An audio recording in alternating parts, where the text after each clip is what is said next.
என்னும் பட்டணத்திலே ரெண்டு பீடத்தை போடுங்க. என்ன பீடங்களா? ஆட்சி பீடம், தாத்தா பீடம். ஓய் பிரம்மா, என் வாயில நல்லா வந்துரும்.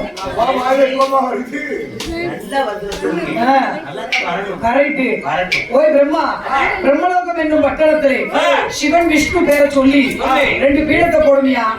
ஒன்னு ஆட்சி பீடம், ஒன்னு தாத்தா பீடம். ஆட்சி பீடம் இருக்கும்போது தாத்தா பீடம் இருக்கக்கூடாதா? ஒண்ணு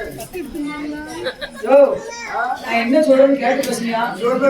இடையில அடிச்சோம்னா கொண்டு வந்துரும். ஆட்சி பீடம், ஆட்சி பீடம், பிரம்ம பீடம் என்று எழுந்து பீடத்தை போட சொன்னார்.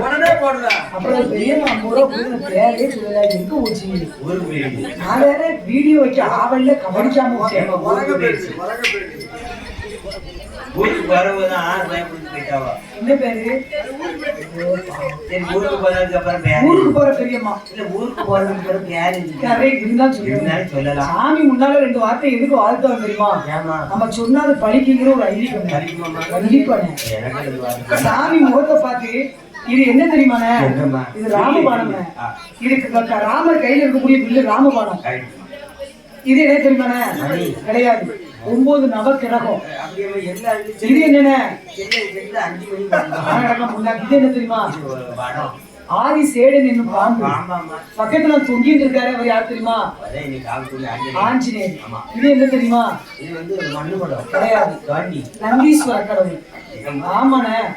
இப்படி வந்து எல்லா தெய்வத்தையும் அடைக்கிறது இந்த வில்லுப்பாட்டு.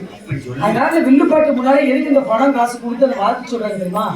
இதே கீழே நம்ம படிச்சோம்னா அது புண்ணியமே கிடையாது. இவ்வளவு தூரம் பேசுறதுக்கு அப்புறம் நீங்க வந்து ஒரு 100 ரூபாய் கொடுத்தாரு நல்லா இருக்காது. கொடுத்துருங்கம்மா. ரூபா குடுக்கைக்காண்டி சொல்லல, நம்ம சொன்னா பழிக்குங்கிறது புராணத்திலே சிவன் சொன்ன வாக்கு.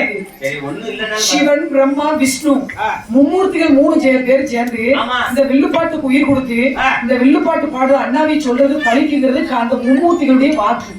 இப்ப இப்படி கூட இறங்கி அங்க போயிருந்தா அந்த வார்த்தை பழிக்காது. இங்க நின்னு சொன்னா பழிக்கும். அதனால அதுக்குதான் இந்த வில்லுக்காரங்க வாயால இந்த வாழ்த்து பாடல் கேட்கணும் அப்படின்னு பெரியவங்க சொல்றாங்க. அதுக்குதான் சும்மா வாழ்த்து பாடக்கூடாது, ரூபா கொடுத்து வாழ்த்து பாடினாதான் அது புண்ணியம் பழிக்கும் அப்படின்னு சொல்லி அந்த ஊருக்கு போன பெரியம்மா எனக்கிட்ட கைய குலுக்கி நமக்கு ஒரு 50 ரூபாயை கொடுத்துட்டு, நீங்க பணம் காசு அதிகமா கொண்டு வந்திருக்கோம் நினைக்கேன். கொண்டு வந்திருக்க காசு செலவாயிருக்கும் நினைக்கேன். சரி, நீங்க பணம் காசு கொண்டு வரலன்னு பரவாயில்ல. படிக்கிற சங்கிலி உங்க கழுத்துல படுத்து சண்டிகை கொடுத்தாலும் நாங்க வாங்கிக்குவோம். இல்ல காத்துல கிடக்க கம்மன்னாலும் வாங்கிக்குவோம். வளையல்னாலும் வாங்கிக்குவோம். பொட்டாடி போன விரல்ல போட்டுக்க மோதிரம்னாலும் வாங்கிக்குவோம். கால போட்டுக்க கொலுசுனாலும் நல்லா வாங்கிட்டு போப்பா. வாங்கிட்டு போய் பொட்டாடி போடுவேன். உன் பொட்டாடி போடுவ நீ அப்படியா சொல்லி இன்னும் நம்ம கேரக்டரே நீ புரியலையா? என்னன்னு அப்படி நீ போட்டு செஞ்சு குத்தாடி வாங்கிட்டு என் பொட்டாடிக்கு போட்டு பாப்பேன்னு நினைக்கிய. அதெல்லாம் கிடையாது. அதுக்குன்னே ஒரு கடை வச்சிருக்கேன். என்ன கடை? மார்வாடி கடை. சரி, போற வரைக்கும் வச்சுட்டு போயிருவேன். வீட்டே முடியாத.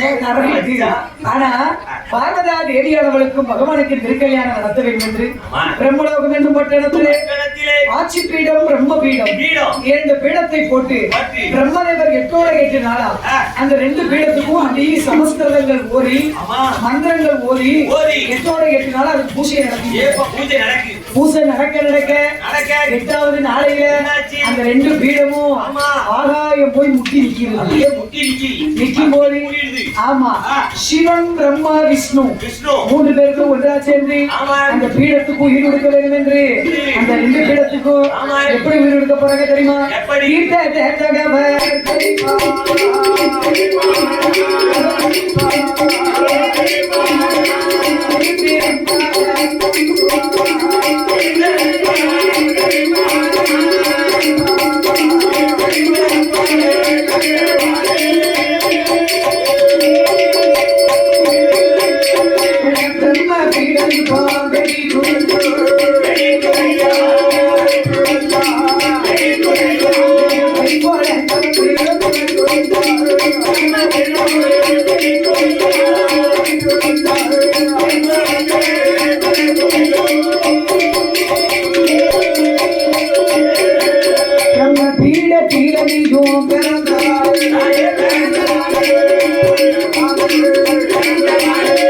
பேச்சு அம்மா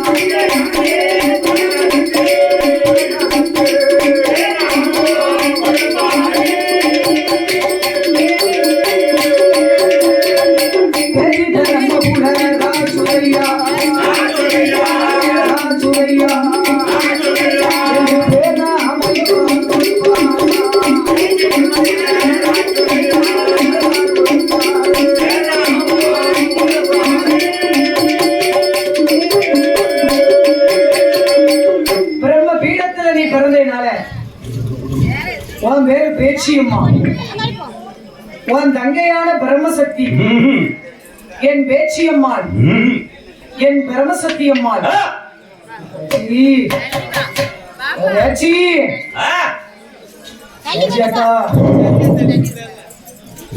அப்படிதான் வாரா சப்பாத்தி தின்னுட்டு ஏன் தான்